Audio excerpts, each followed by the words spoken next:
How you doing, brother? Hey, how you doing? Good. If you want to do this now, we can do it. Just been waiting to get a chance to speak with you. I'm sure you're pretty busy.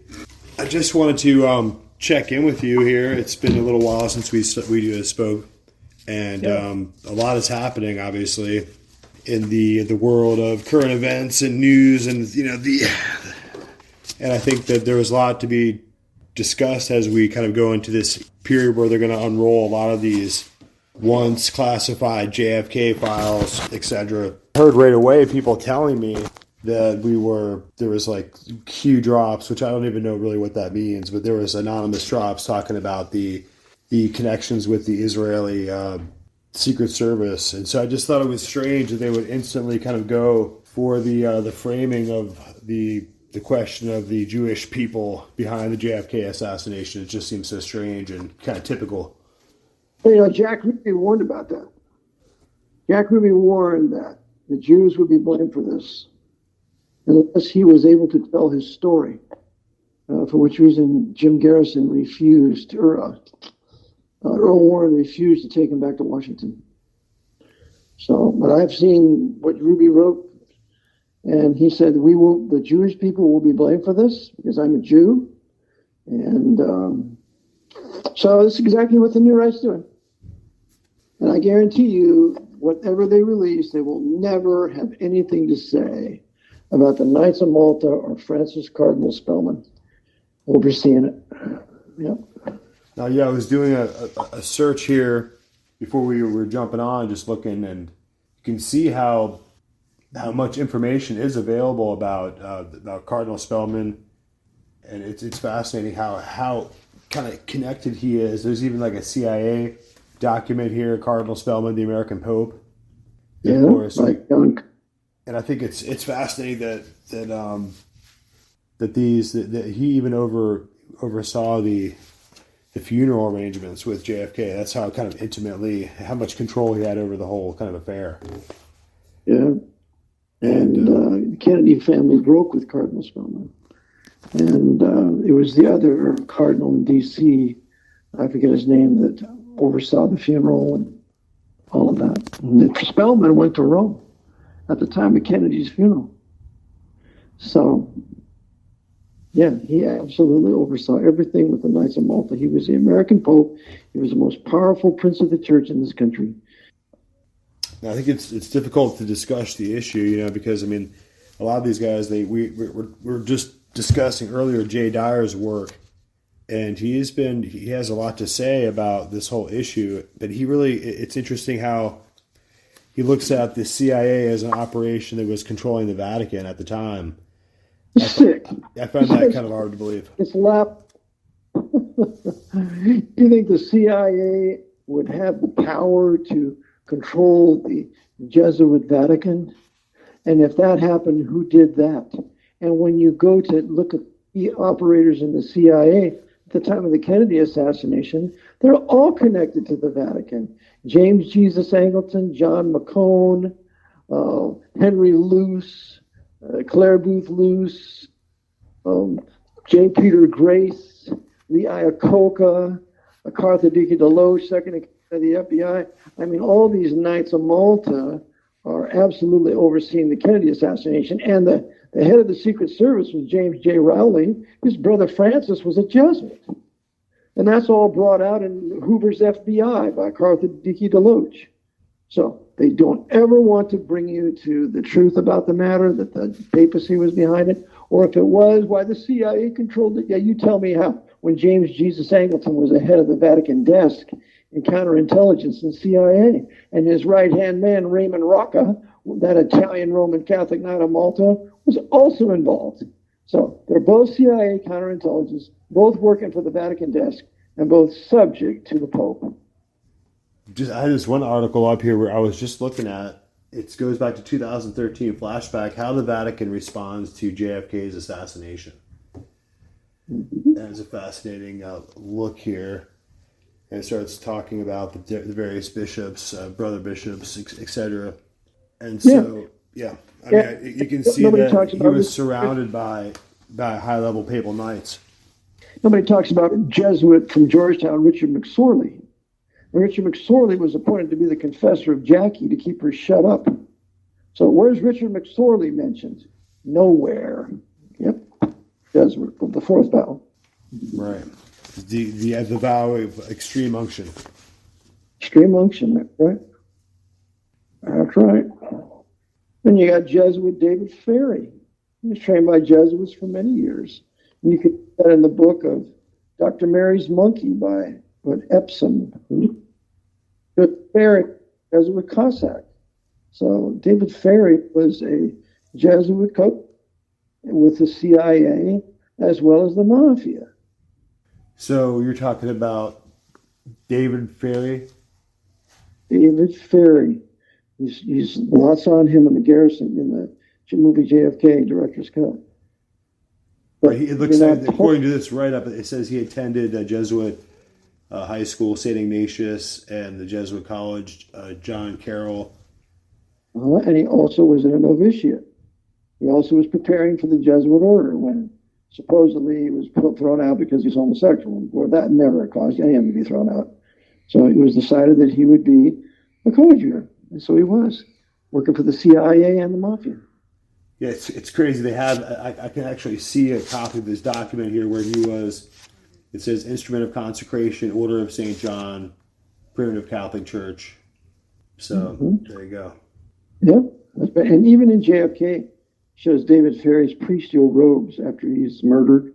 And but it never comes out and tells you that he went to a Jesuit institution. That fact is proven in the book Dr. Mary's Monkey. Okay. I remember, because as time goes on here, as I'm getting older, it goes back to originally you had interviews with the individual named Visigoth, who was his handle on the old way of doing the internet. Yep. Pardon me. I like that. Keith, right. So that was a long time. Also, you would do interviews with Decrypted Matrix too. That was quite a long time ago. And of course, you were putting a lot of this information out at a time when no one really had much to offer in this arena, in this department, And there was a lot of hysteria about Rothschild controlling the Federal Reserve and FEMA camps, but you kind of brought this concept into place here into central focus. Yeah. And I remember when Bill Cooper, he was murdered, by the police, really, right after 9/11, just right in the same time frame there. It was a very strange time. Because they pulled off the Big 9 event, and then ultimately Bill Cooper was just, I don't know what he was doing in his yard or what the issue was, but they definitely just shot him right there. That's right. The deputy sheriff shot him. Yeah, well, he told too much truth, and he also blamed the Jesuits. And he also put their oath of the fourth vow in his book, Behold the Pale Horse. So he was on to the Jesuits, and that was a bridge too far unless you're saved and have the protection of God upon your life. And so they went out and they got rid of him. It's almost like this doxing. There's a kind of this wave of doxing going, or not really doxing, but swatting, I guess, would be the proper term, swatting, where people can find out where you're located and somehow pull the trigger to have the SWAT team come out and kick your door in, I guess. That's a new kind of event that's taking place around America now. That's right. And until these powers are addressed, like congressmen and other men of power, it's going to continue because that's how communism, socialist communism governments and socialist fascist government work. They're identical except with different names. One persecutes the Jews openly, the other persecutes the Jews secretly. It's the same Vatican game. Remember, if you read the book To Eliminate the Opiate by Rabbi Marvin Ethelman, he'll tell you that Joseph Stalin was responsible for the murder of 1 million Jews in Russia. No one ever talks about it. So that Stalin and Hitler worked together during World War II and the destruction of the Pale of Settlement, which was in Poland and partially in Western Russia. I mean, that's precisely what you're looking at now with this debacle with Ukraine and Russia, which is just, it's a terrible an awful Terrible. like bloodshed. Remember, about 10 years, 11 years ago, in 2013, the manhood of Ukraine drove out the dictator, and he went to Russia, to Moscow. And so this is payback to the manhood of Ukraine that would dare to resist that Russian puppet controlled by the Jesuits. All payback. And so Zelensky and Putin, both working for the Jesuit order, are terminating Ukrainian manhood as well as lots of Russian manhood too. They're Orthodox heretics and worthy of death pursuant to a Thomas Aquinas Summa Theologica and the Council of Trent. That's all this is. It's a war of papal religion, of papal annihilation of condemned heretics. No, I mean, it looks like the Orthodox Church in the region, I mean, there's various, I guess, arguments on who is the legitimate and true sole Christian, old Christian church that can be the true Orthodox Church there. But either way, they're being annihilated, and their structures and their history is being destroyed there in all of this. So, because it's a problem. It's departed from the Reformation Bible. It's departed from biblical doctrine. There's no difference between the Orthodox Church and the Catholic Church, doctrinally, essentially, and what they do. They both persecute the Jews. They both believe in work salvation. They both have priests that you go to a confessional. The difference is Tweedledee and Tweedledum. So the Lord is just using the papacy for its extermination. It's true. I mean, like both Putin and Zelensky were connected with the World Economic Forum as young global leaders. Mm-hmm. And so Putin at a young age, and ultimately Zelensky too is tied up with the World Economic Forum. So they're just, to me, it's a horrible mess. You can see that Zelensky was put in there by the color revolutions pulled off by John McCain and Gloria Newland and that whole squad, or however that went. And they've been putting apparently there's a whole series, I want to say a number 16. There's a whole series of secret labs right there in Ukraine, pushed up against Russia's border. So I think that if you were Russia, you would think that was unacceptable on some level. So they have a legitimate reason to invade Ukraine. But that reason ultimately goes back to U.S. responsibility in erecting those labs. So they've designed it, but remember, they both work together. And so what's happening is what's designed to happen. The killing of tens of thousands, maybe even hundreds of thousands of young Russian Orthodox men, as well as the destruction of young Orthodox Ukrainian men, teaching them to kill for the benefit of the papacy. I mean, as far back as I can kind of remember you doing some of your lectures and your discussions and some of your interviews that you would do, you would talk about how ultimately the West would weaponize these different factions in these quote unquote battles or wars for liberty, but that eventually that these weaponized factions would fight against America. So I can see how Ukraine now is even more dangerous than ever, and more kind of weaponized in the world to become an adversary of the United States ultimately. So, well, how do you see that going? I mean, I truly believe that Ukraine will be reabsorbed into Russia because the Orthodox, they have been historically tied to Russia since World War II. Although the Ukrainians have every reason to hate the Russian government because of the Stalin's massacre of the Ukrainian people in the 1930s and 40s, when he killed somewhere between 7 and 10 million Ukrainians when he locked down the grain so they couldn't eat. And the Ukrainians greeted the German army when it came in with Operation Barbarossa, and they greeted the German army with salt and bread. And so they were uniting with the invaded German army against Stalin's awful, terrible Soviet dictatorship. And so therefore, Stalin called for the killing of every Ukrainian that was sought to unite with the Germans coming into Russia, because the grand design was for the German army to lose.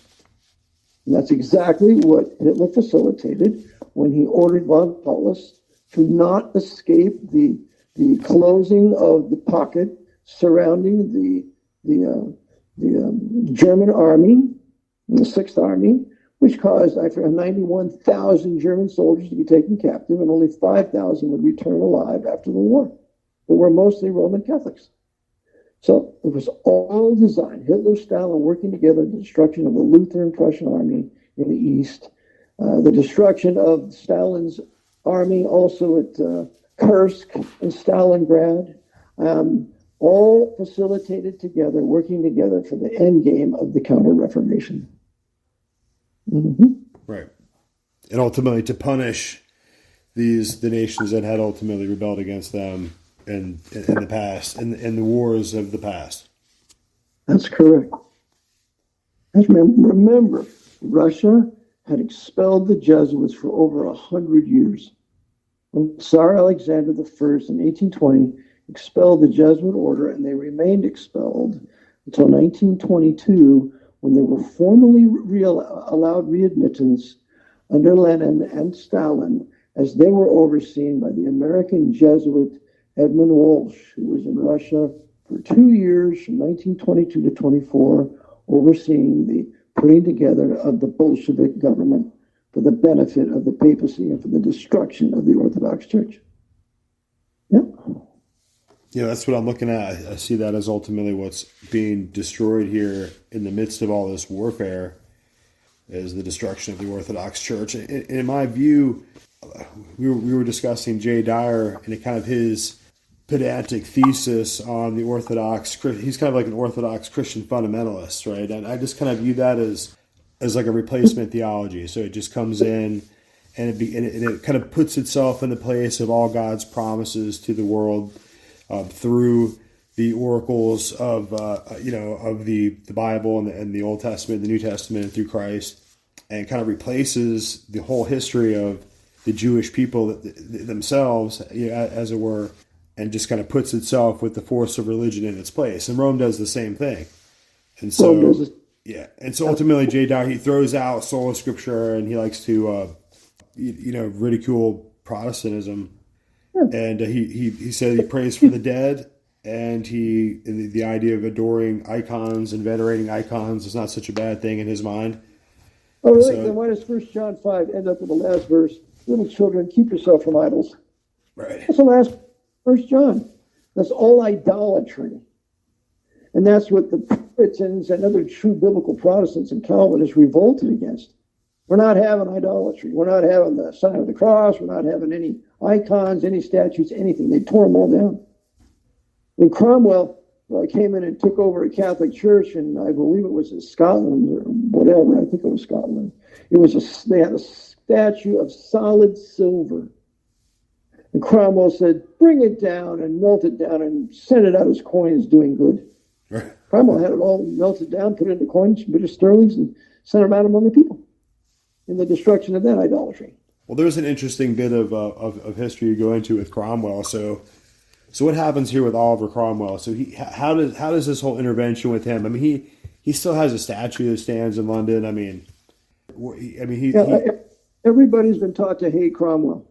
There's not one university that I'm aware of in England, Cambridge, Oxford, Westminster that teaches a good history of Oliver Cromwell, because they've all been taken over by the Jesuits. Cromwell saved the Reformation in England. Hollis Reed writes in his great book, The Hand of God in History, and he tells you that without Cromwell, there is no George Washington. There is no continuing Protestant Reformation. So Cromwell and the Puritans, by getting rid of Charles I, by winning all the battles and then putting him to death, because when they cut off his head, the executioner said, behold the head of a traitor.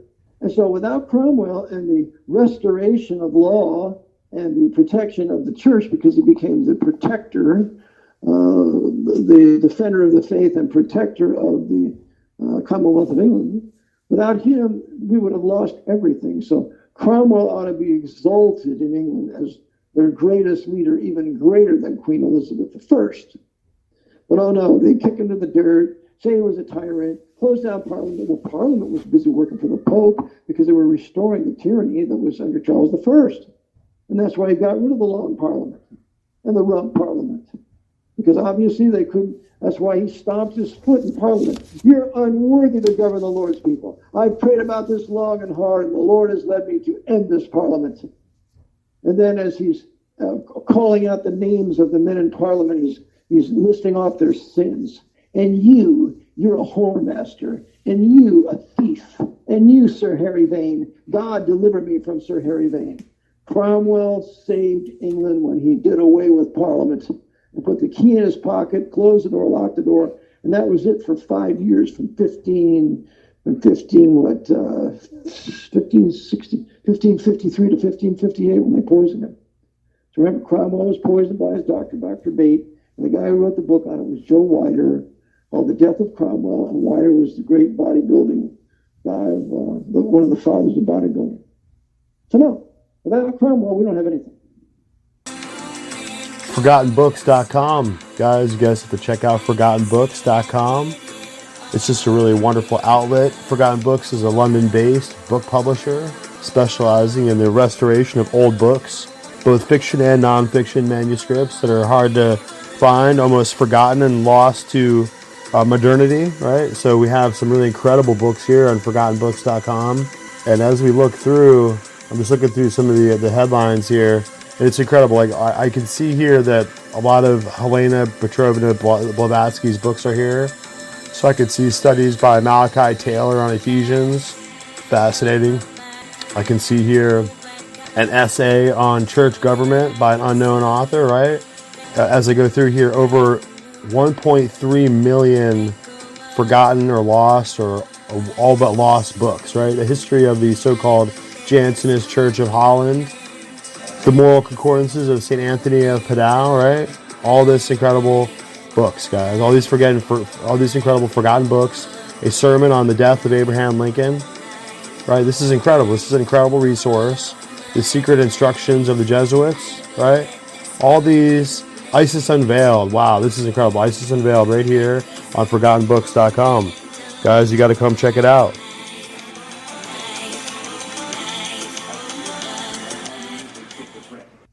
Fascinating.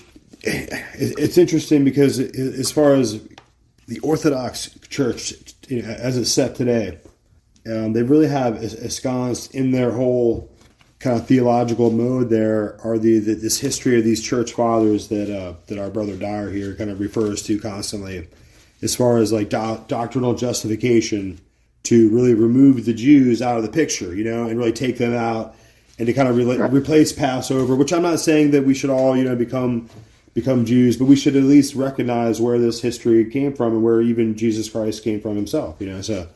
Of course. And so they refer to any of this kind of reference to the Jewish roots of Christianity as Judaizing errors, right? That's what we should.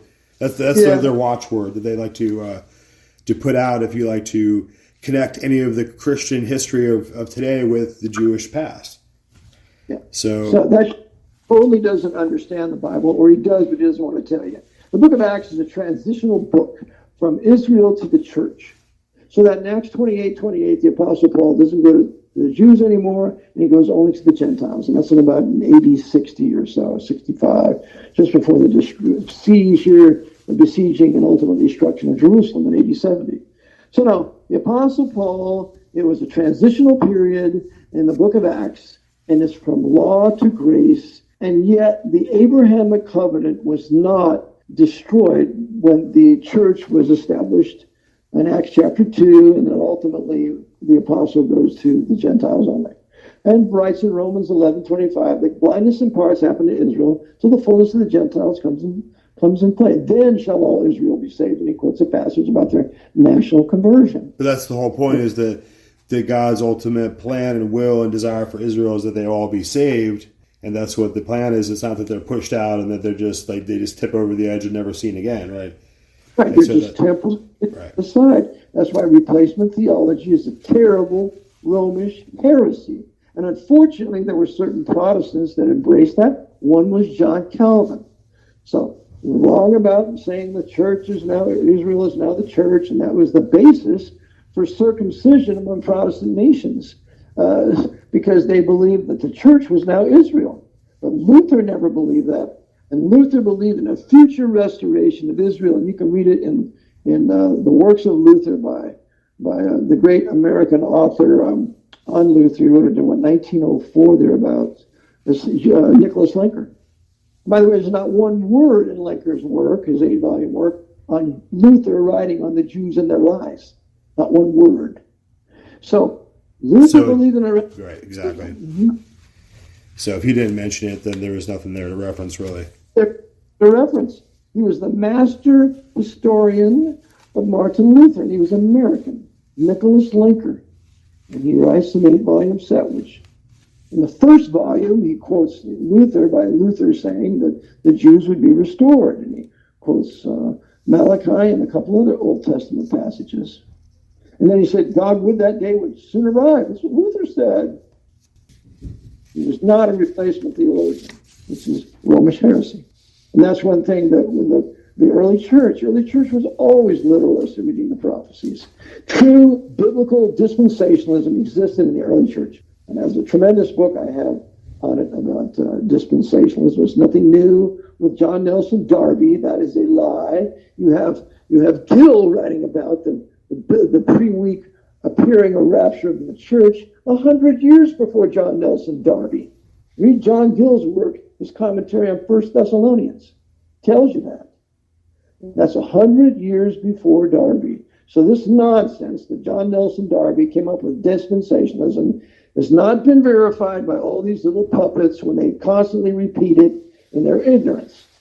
So what do you think about this idea? Lately it's been, I know a lot is going on. Apparently one of the InfoWars reporters was shot out of his house about midnight a week or so ago. And so apparently there's a list. There's a Ukrainian hit list, and a bunch of these people are on it. And what do you think is going on with that? Is it wars against Ukraine or against Ukraine or what? I think that they've been exposing how brutally Ukraine has been just blowing the money and just losing it and so I think that they were pointing out that Putin on some level was trying to just defend Russia. That was kind of this guy's stance, if you go look at his X profile. This is the problem. Putin, under the guise of defending Russia, is really an active agent in the destruction of Ukrainian manhood, just as much as Zelensky is an active agent in the destruction of Ukrainian manhood. For sure. They both work together, and that's why they shot this guy with InfoWars, is because he's siding with Russia against Ukraine, when he should side against both of them. Okay? It's just like a World War II. Who are you going to side with, Stalin or Hitler? They both work together. You got the Gestapo and the NKVD working together in Poland after the invasion of September 1st by the Nazis and September 18th by the communists, by the Russian communists. And so they meet there and they have secret meetings. NKVD and Gestapo working together. Stalin and Hitler working together. Stalin provides 20,000 Russian soldiers for the building of Auschwitz. They all work together. This is not changing, and this is how we have to look upon Ukraine.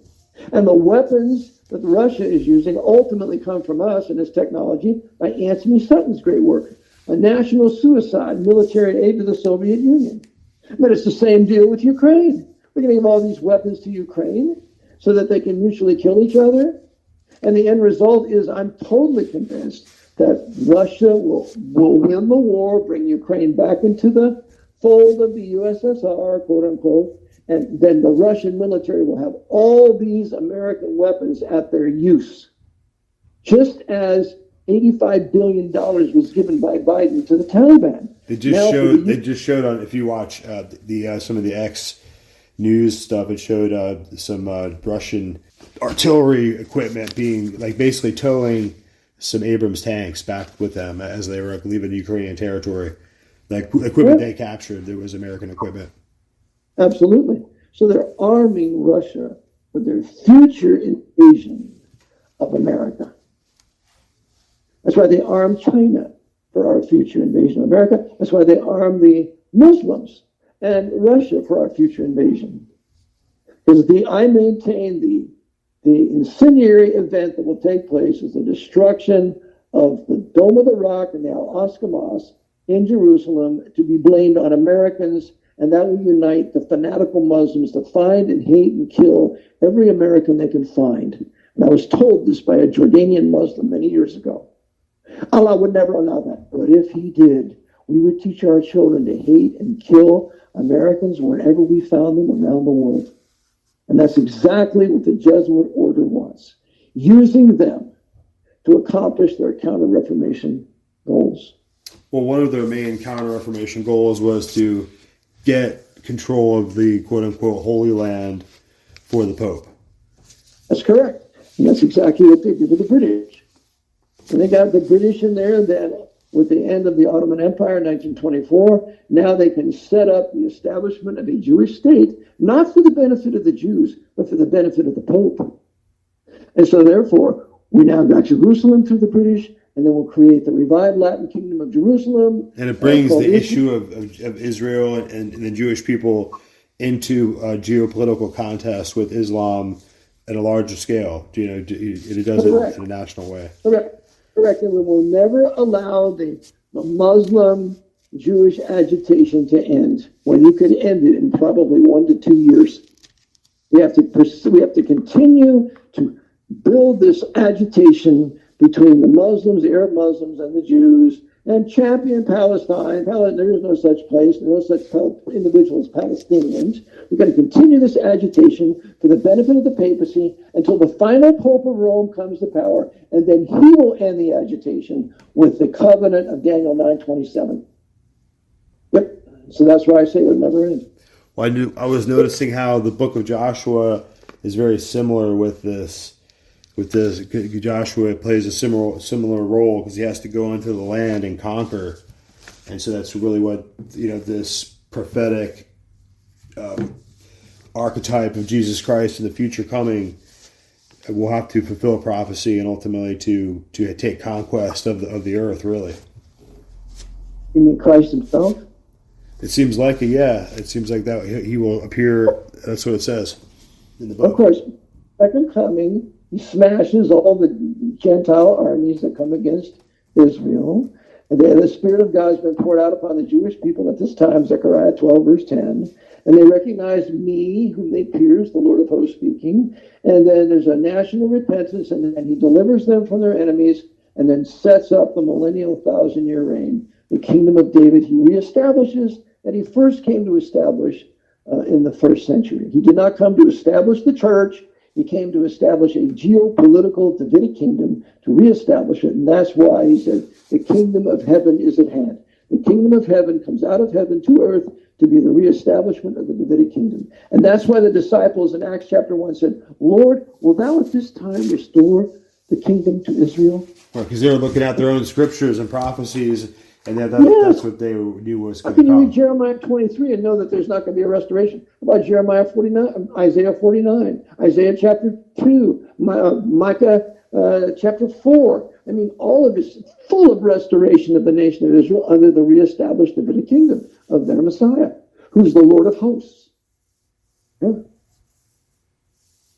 Yep. Amen to that.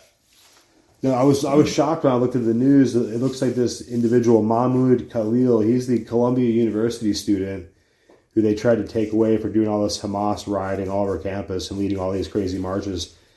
And then they exposed right away, right in the news, that he had a British intelligence clearance that he was rocking. So he's like a British intelligence agent. So what does all that mean? Like, can you decipher that for us? Sure, it's the agitation that they use Islam to agitate here in America that will further infuriate the white men of this country to round up the Muslims when the day arrives.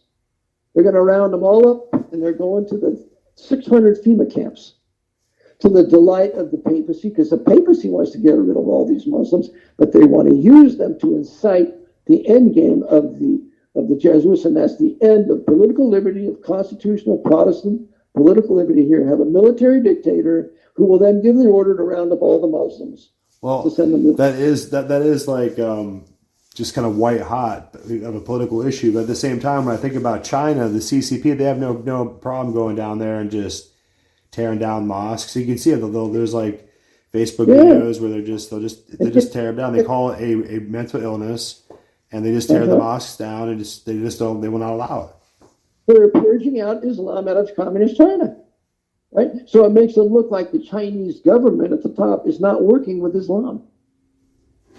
So it's an outward but false policy. Secret but true policy is Xi and the top Muslim leaders are all Freemasons, busy working for the Jesuit. They'll be happy to get rid of America. We unite them all against us. Yep. That's why this government, this military government in D.C., since March 9, 1933, built the Sunni Muslim empire and massive wealth beginning in 1934, when you had the largest commercial deal in world history, which was an oil deal negotiated under FDR and the King Ibn Saud of 1934. Standard Oil. Standard Oil. Of course, you got the Rockefeller empire there, of which John D. Rockefeller considered himself the Jesuit general. If you read the book, John D. Rockefeller and his career, published in 1912. So the Jesuits will use the Rockefeller empire to further their oil monopoly while depriving us of being able to get oil out of the ground here in America and Alaska. Yeah, these private empires of these titans, like these are like made men. It reminds me of like Cecil Rhodes or like Rockefeller or John D. Morgan or John P. Morgan, I guess Piermont Morgan or whatever. But yeah, I think that these are individuals who were built up to be the superpowers that they were. Yeah, John Pierpont Morgan was a member of the Order of St. Lazarus, which is a Junior Knights of Malta. He was Episcopalian. He died in Rome and visiting the Pope in 1912, 1 year before the Federal Reserve was declared to be passed. Pierpont Morgan is spoken of by Edmund Paris in his work, The Secret History of the Jesuits, says he was the Vatican's money man in North America. That's what he called J. Pierpont Morgan. So you got Morgan's action in the sinking of Titanic and the White Star Line, which he owned. We got John Pierpont Morgan involved, and then you have the other one you mentioned, Cecil Rhodes. Cecil Rhodes considered himself to be the Jesuit general of the Round Table. Right there in the writings, I show it. So Cecil Rhodes, J. Pierpont Morgan, all high-level Freemasons, all working for the papacy to dovetail into extending the power of the Jesuit order and control of the papacy to further the ends of making the Pope of their making the universal monarch of the world as the Antichrist. That's where all of this is going. So the reformers are right. Every pope is an Antichrist, but the Antichrist is the final Pope of Rome, because the Antichrist is a man. He has a number, Revelation 13:18, and the number of the beast was the number of a man, anthropos. It's not a system. That's where the Adventists and Wycliffe is all wrong. Wycliffe, the great man of God that he was, wrongly taught the papacy was the Antichrist. Incorrect, Brother John. It's a man. So we have to get over that heresy too.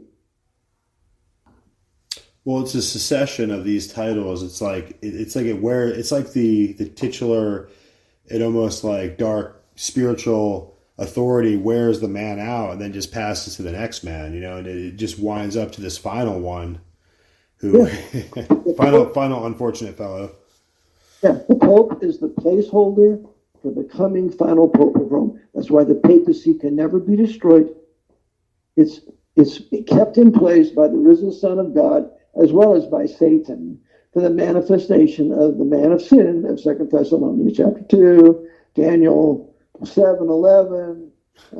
It's the beast in Daniel. Yeah, think about 7. it. I mean, it's like it's a multiplying agent. It's a mechanism. It really can't be stopped. It just keeps on. It keeps on just going. But what we want to do is expel it from our country, as was been done many times over the past, over 80 countries and towns and cities in the past. Russia did it. England did it several times. France did it 8 times. Italy did it in 1870. I mean, it's been done before the expulsion of the Jesuits, and you're not going to allow the Roman Catholic people to vote until the doctrine of the papacy eliminates the doctrine of the temporal power of the Pope. that he has the right to rule the governments of all the world. And so when he repeals the doctrine of temporal power, why then Catholics can vote, but not as long as the temporal power is in place. The doctrine of the absolute spiritual and temporal power of the papacy. Yeah, spiritual power is that every human soul needs to be subject to the Roman Pontiff. That's the doctrine of the spiritual power, symbolized by a gold key on the papal flag. The doctrine of the temporal power is symbolized by a silver key, which is subordinate to the gold key, and that's the doctrine of his temporal power, the right to rule all the governments of the world, which I cover in my book, Vatican Assassins. So every priest, every bishop, every archbishop, every cardinal is an agent for that king of Rome to subjugate the nation that it is in to the political temporal power of the Pope. And we've been under the temporal power of the Pope since March 9th, 1933, when the Jesuits conquered this country with FDR, their subordinate Freemason. Yeah, I mean, while I find my political tendency to be towards the right and towards kind of like a Trump perspective, I see that he's using more executive proclamations and executive orders than ever. So it's not very encouraging. That's how a king rules. And Obama put out more executive orders than any other president, but again, he's working for the Pope. So they want to get us acclimated where everything happens with an executive order. And so that's our deliverance, where we're just going to handle it with executive order. Well, if that's the case, what do you need a Congress for? And that's why I've always taught that what they did in Germany when they burned the German parliament to the ground, the Reichstag, they're going to do the same thing here. And that's what the Jesuits have on their series with Kiefer Sutherland, with, what's the name of that series? Soul Survivor. Right. Yeah.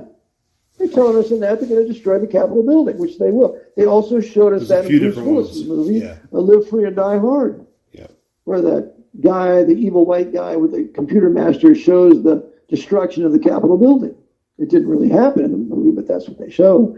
They're showing us this is exactly what they're going to do and move the Capitol to Denver, exactly as John Roy Carlson said in his book, Undercover, written in 1942. Mm-hmm. So destruction, Capitol, blame Iran, move the Capitol to Denver, and now we can have a two-front war with Iran and Red China, where we will be deliberately betrayed and lose the war thanks to the Joint Chiefs of Staff busy subject to the Jesuits of Georgetown. Just as Germany lost the war because of the German High Command making decisions that caused the loss of certain critical battles like Dunkirk and others, well, they're going to do the same thing to us here. Yeah, I've been paying attention to the right wing of this whole kind of political dialectic that's being set up here in America. I've been waiting for them to come for the Christians, for how it would all kind of work out. And so what I've been noticing lately is they've been like a lot of these guys are talking about how there's Christian Zionists, right? That's kind of the buzzword. Like Alex Jones, certain guys are talking about Christian Zionists out there who are basically, that's kind of who they're painting as the individuals who they have to target here. So, well, Christians, remember I teach there's 6 different kinds of Zionists, so which one are you? So the Christian Zionists, which I used to be, are Bible-believing, born-again Christian men and women who have a complete allegiance to the government of Israel as well as the Abrahamic right to the land of the Jewish racial people. Well, I separate that. I defend their right to the land, but the government ruling Israel is subject to the Pope. It was established by the Pope using the post-war James Jesus Angleton and David Ben-Gurion. And Angleton was a Knight of Malta and was trained all of his intelligence in Rome during World War II. And so you have the papacy establishing the nation of Israel for the benefit of the Pope and not for the benefit of the Jewish people. That's why the deep state in Israel is just as bad as the deep state here, because it's a military government here that rules the country and a military government that rules Israel. And that's why they haven't done away with the Muslim-Arab agitation since 1948, when it could have been done many times. So you had that famous debate with author Collins there, Piper Collins, and it was interesting. I don't think he held his own against you. These guys are really fixated on this kind of Rothschild dimension here. So let's talk about that. I mean, of course, the Rothschild banking institution was very dominant with the the British banking establishment since like Waterloo.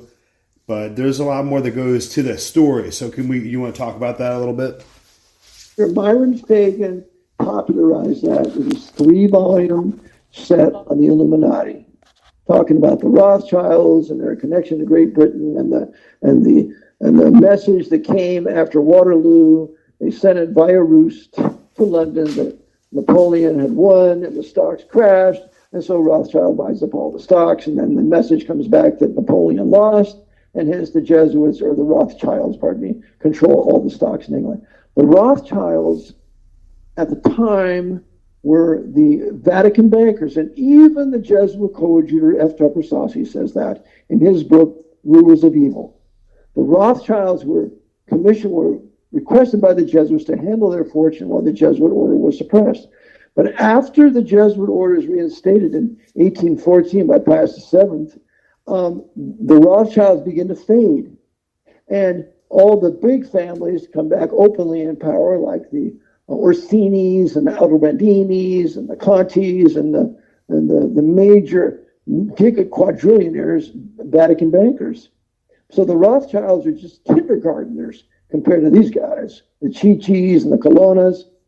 So the Jesuits want to get you focused on the Jew, the Jew, the Jew, the Jew. It's the Rothschilds, and Rockefellers are secret Jews. It's the Jew, the Jew, the Jew, and you get that even from the John Birch Society.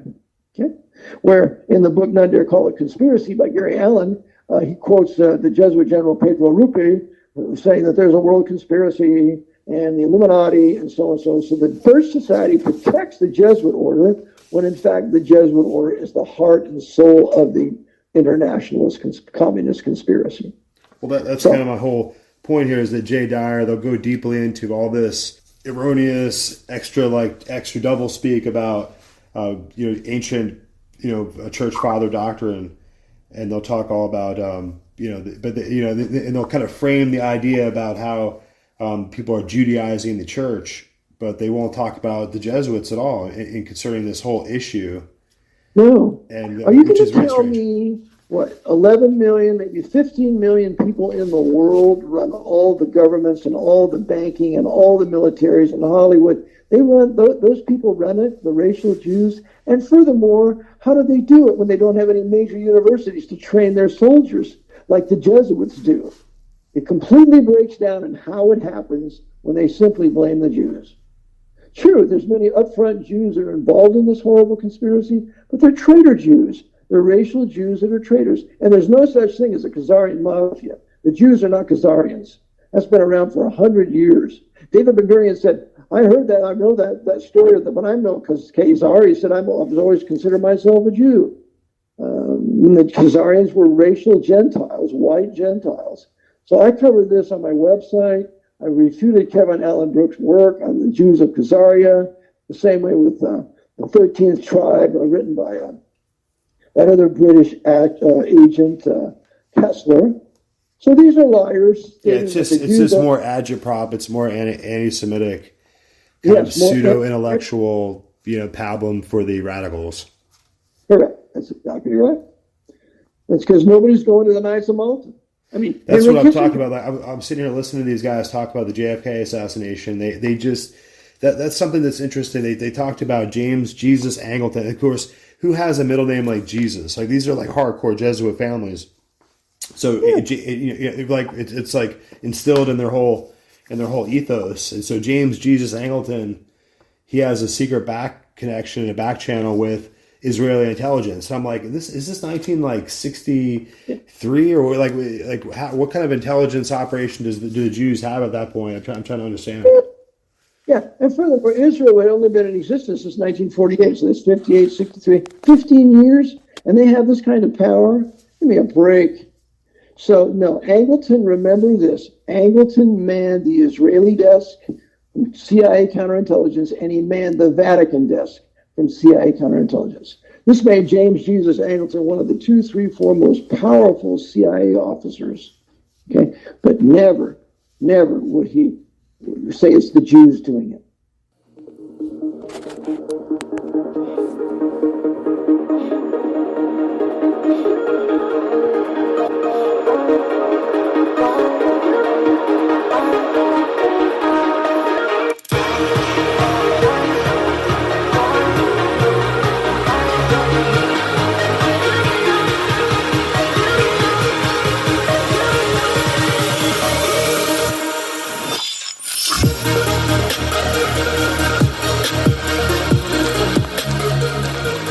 That's right. It's another word from our awesome sponsor, Wendy'sLimited.com. Wendy'sLimited.com is the hottest new styles in the fashion industry. You got to go check out Wendy'sLimited.com. And of course, Wendy's Boutique Limited is not sucked into all the vino and brainwash of the leftist political culture out there. We know what a woman is, and we're here to serve women. We're not here to be deceived by fake-looking dudes, but dressed like women, right? No offense. And we're here to remind you that Wendy'sLimited.com is the leader in online boutique fashion design. We have our best selection of boutique couture, awesome designer trends, and the hottest limited catalog fashion anywhere. You got to come check out Wendy'sLimited.com. Our sponsor has been very generous and keeps us going here, so please come and check out the craze, Wendy'sLimited.com.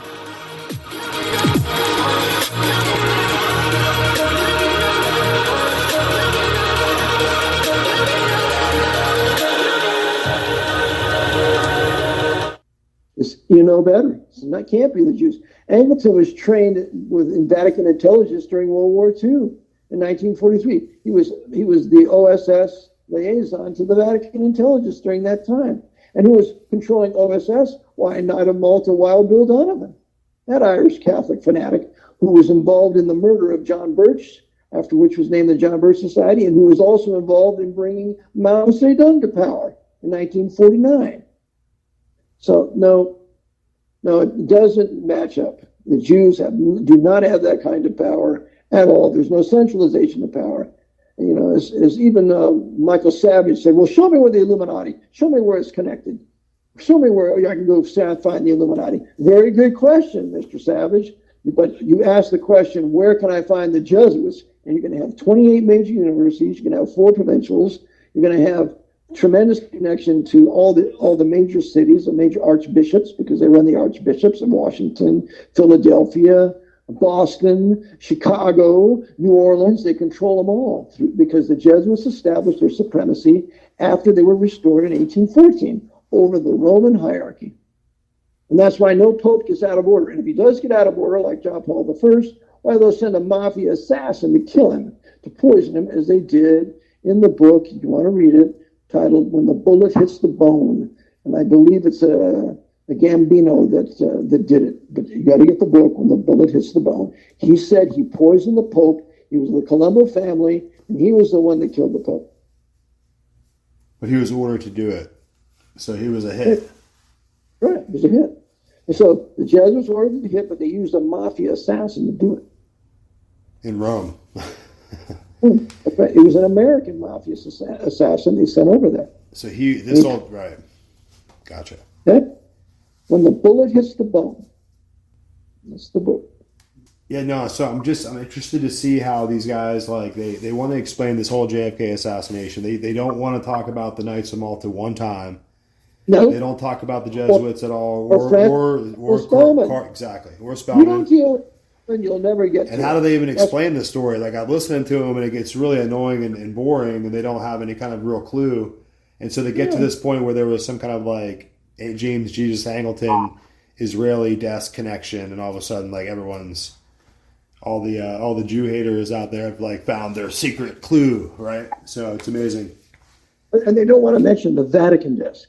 That Angleton was equally running the Vatican desk. Or that the Vatican even has a desk. Like, how, like, well, okay. Yeah, and you got to remember, in John Loftus's great work, Secret War Against the Jews, Loftus was an Irish Roman Catholic. He was trained by Jesuits at Boston College in Boston.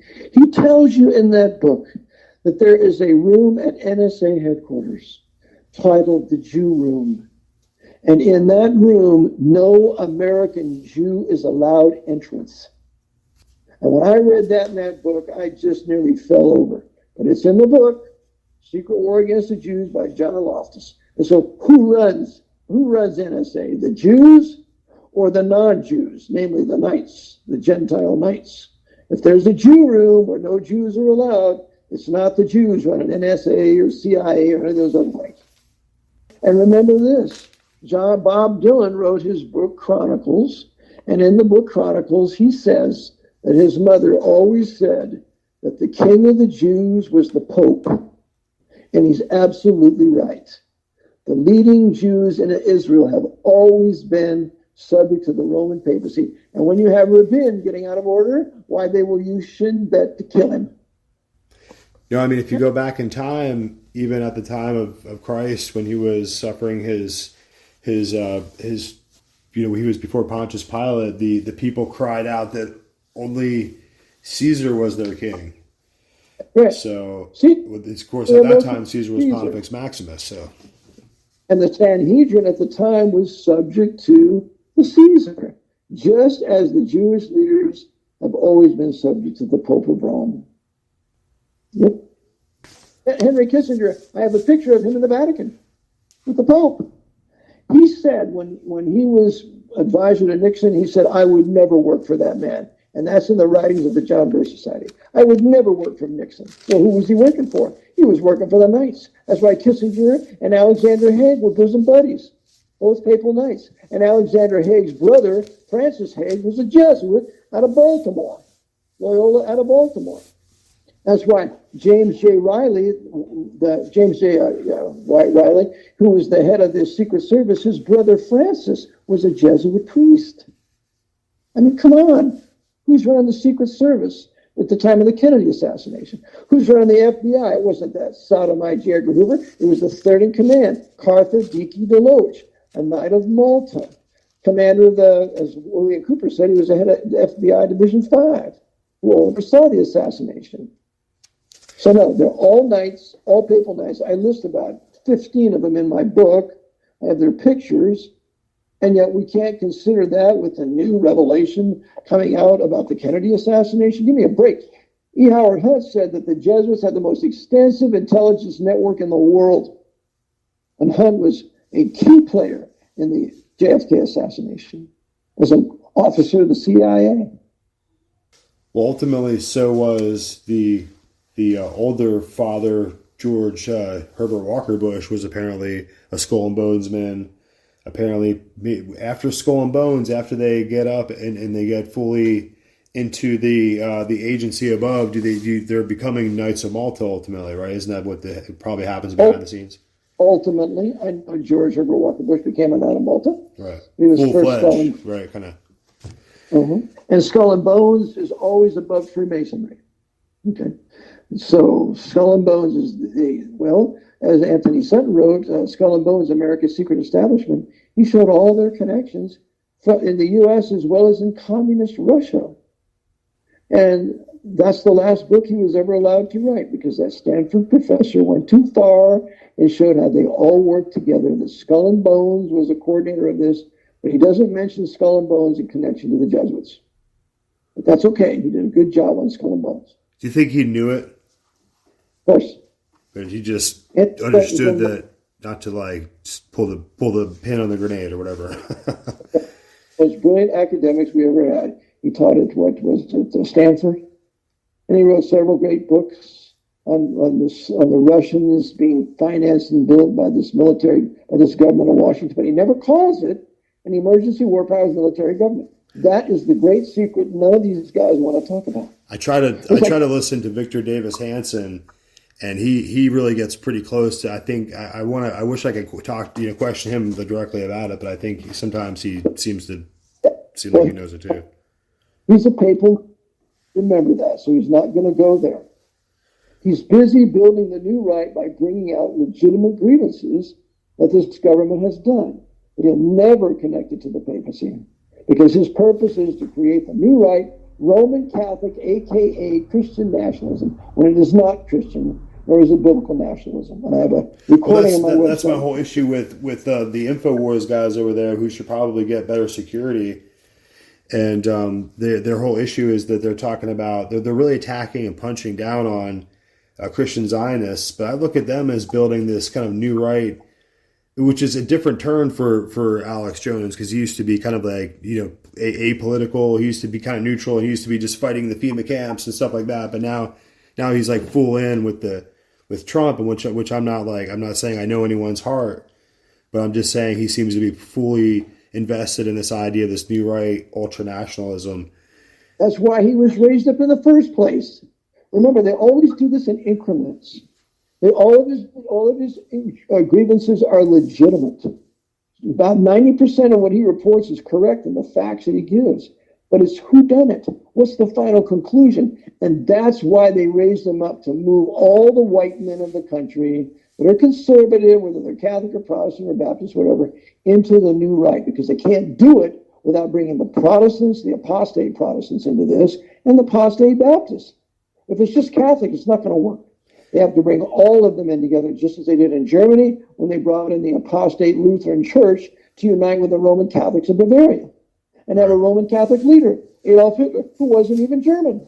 Well, they had all that at CPAC, plus a lot of delegates from Saudi Arabia visiting too, so they had the full measure in the new right. Remember, Hajiman al-Husseini, who was the Grand Mufti of Jerusalem, was a guest of Adolf Hitler in Germany for 4 years, from 1941 to 45, when he helped get the Hanschar division of the SS together with Muslims out of Croatia there to kill the Orthodox and the Jews.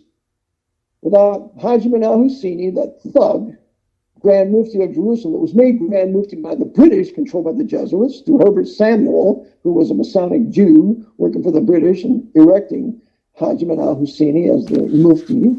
Without that happening, they're not going to be able to unite the Muslims with the SS for the killing of the targeted populations of the Serbs, of the Orthodox Serbs. Yeah. And the Serbian populations, of course, were ultimately regarded as heretics. Orthodox heretics, that's right. And by the way, notice that Russia never comes to the aid of their Orthodox brothers, because the Jesuits running Moscow will not allow that to happen, because the Orthodox are top of the hit list. That's why Clinton bombed them for 77 days or so. We're going to destroy the infrastructure of Serbia. A sin and a crime, because they're Orthodox, that's why. Now, regarding InfoWars, they kind of hit you with this, 1-2 punch with, Alex Jones, he punches down pretty hard with the Christian Zionists. He blames them for supporting Netanyahu. And I consider myself someone who believes in the Bible, who believes in Jesus Christ, and who believes in the prophecies regarding Zion and the Bible and the future context and in the past as well.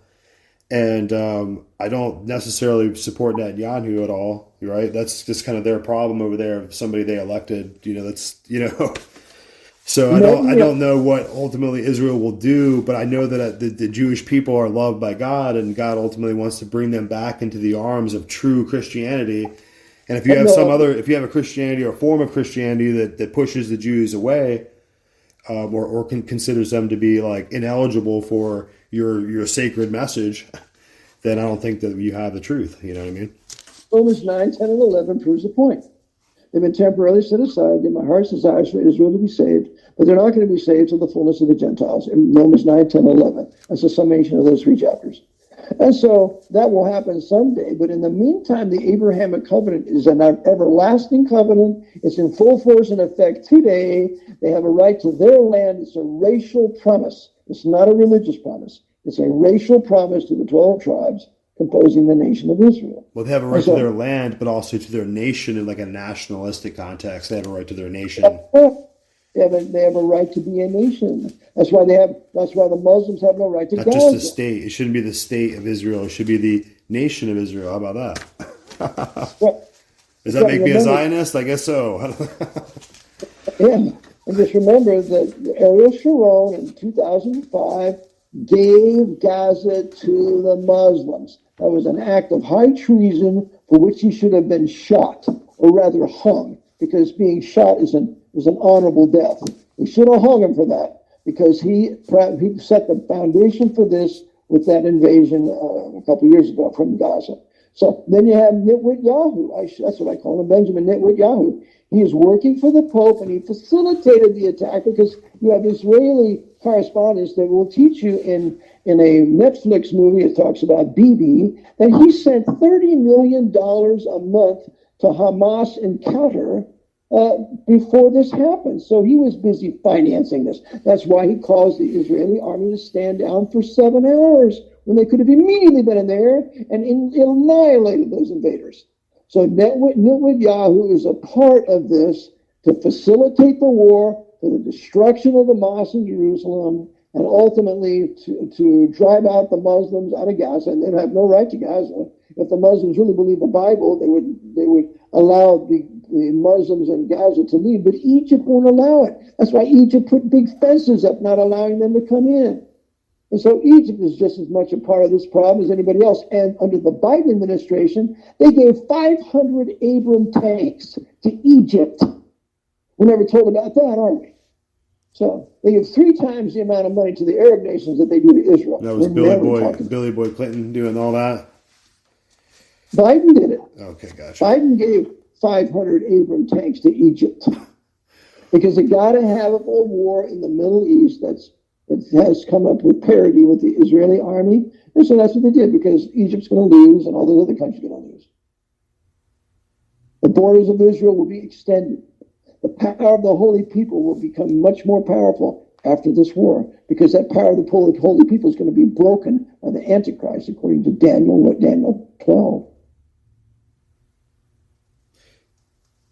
Yeah, on the other side, I mean, over at InfoWars, again, just with Jay Dyer, he really offers a certain orthodox fundamentalism that really, like, it outstrips he throws away sola scriptura altogether, which I can't imagine that. I'm trying to understand how we can come to faith and come to an understanding of Christ and be saved without the scriptures, right? And so only the scriptures can do that, because they're the oracles of the written truth about the actual events that happened, and they're alive with that truth and that power as historical context. So I don't know what he wants. He wants us to venerate icons, pray for the dead, and to go to a certain sect.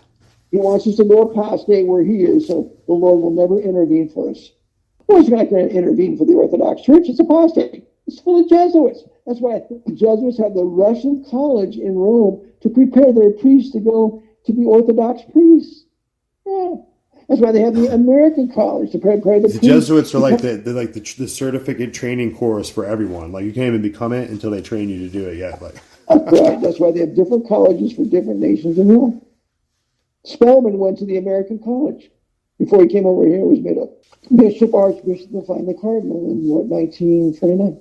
So after the Lateran Treaty, after this point, 1929, the papacy is going to be reborn again, and on some context, it's going to, like, I know that some like Adventists and people believe that the grievous wound was healed in that kind of revelation context, but ultimately the papacy is restored to its full power. It's now like a monarch under law. It's now a sovereign under law. It now has its own power of sovereign immunity, et cetera, et cetera. The papacy, the Pope was always the king. He's called the King of Rome. His power was extended in the Lateran Treaty of 1929, but he was a sovereign long before that time. He was a sovereign since 756, when Pepin gave the Pope temporal power, and he became the King of Rome. That's when this doctrine of the sovereignty of the Pope took place. This 1929, as his power is extended, three things happen. And one of the things was he gets reparations of nearly $100 million by the Italian people. And so what's he going to do with that money? He's going to use it for the buying up of all the companies that crashed during the great crash of 1929. So when they finally come out of it, the Pope's going to run Wall Street and all the major companies. Right. So, typical Jesuit maneuver. Typical. It's a war maneuver. How can we destroy our enemy at the same time make a fortune? Right. I noticed that's usually what's going on. At the same time as they're making war, they're also making fortune somewhere. The papacy made a fortune during World War II. But it also destroyed the Lutherans in Prussia. It destroyed Prussia by 1946. It bombed the major Protestant cities of Europe. Rotterdam, bombed Berlin, bombed the city of the Church of Our Lady, and also a city in Germany. Well, they destroyed 59 cities in Germany. Dresden? Yeah, Dresden, the Protestant city of Dresden. We had a huge Protestant library there, and it was a non-military target, no matter what anybody wants to tell you. Right. Yeah, that's why Eisenhower... That's what the Ukrainian churches are looking like at in Ukraine now. And just like Gaza, the Jesuits hate the Muslims. They hate the Arab people. There's only two races of people that have racial promises: the Arabs and the Jews, or the Hebrews. Isaiah 19. Egypt my people and Israel mine inheritance. So there's no other races that have racial promises other than the half Jews, which are Arabs, and the Jews themselves. So what's the obsession with and this goes back before we really had like a real mastery of scientific knowledge, but they've always been doing this like eugenic stuff. So they're always trying to mess around with people's racial characteristics, and then and right now apparently they're trying to breed like Ireland out of existence by just having like mass immigration from anywhere, anywhere. Asia. Don't say immigration, brother. Yeah, mass invasion. Sorry, let me just retake. Mass invasion from just anywhere, yeah. Right. By these savages coming in here in the South. They're not immigrants, they're invaders. We're all trying to maintain our civility, but it's getting crazy out there. No. That's the proper word. These people don't want to be Americans. They speak Spanish. They speak their Mexican Spanish. They have their own culture. They come in here. It's the Reconquista. It has nothing to do with them becoming Americans. So it's not immigration, it's invasion. And if you call it invasion, now the president has an obligation to repel an invasion. That's why they do not call it an invasion. Whereas the president, if they did, could immediately send troops down there and repel that invasion, put an end to it, as did Eisenhower. So once it remains immigration, it has to just be a certain department over there. We just keep letting them come in, call them immigrants, and they have a right to have a better life and all that nonsense when they're here illegally in violation of the law. You cannot have a country without law being enforced. No, that's true everywhere, and it remains true here as well. So it's already been an hour. I wanted to talk to you more. I guess we'll have to wait till next time. But we had more scheduled to discuss the relevance of Ishtar in Islam, because apparently Ishtar is a favorite Islamic name, which I did not know that, but it's a favorite. A lady's name in Islam is Ishtar. I just noticed that by just doing some internet searches. But also the 8-pointed star of Islam is called the Star of Ishtar in Islam. So well, that makes sense. The woman is the moon, the man is the sun. So that's why Islam has to do with the moon god. And we can talk about that in the broadcast, I guess. But people need to remember, Sunni Islam is totally in the hands of the Pope, has been since they created the Wahhabis in the 1700s, has been since Richard Burton, the first white man to go to Mecca in the 1800s, high-level Freemason. The Muslim leaders are Masonic and subject to the Pope. And they will do as he tells them, or they will be terminated. I found it interesting that, of course, the Jesuits would want to build a university in Baghdad, right in the old ruins of Babylon, historically, Babylon proper. So that first you want a university there. I know a Jesuit who was stationed there at the University of Baghdad, and he told me they got us all out before the war started with Saddam Hussein. That's correct. So, yeah. I guess if I was a Jesuit, I would want to go to that university. That sounds like a good spot. But anyway, next time, what do you have on your mind as we kind of close out? Well, just call the listener to truly repent and believe the gospel that Christ died for your sins, was buried and rose again.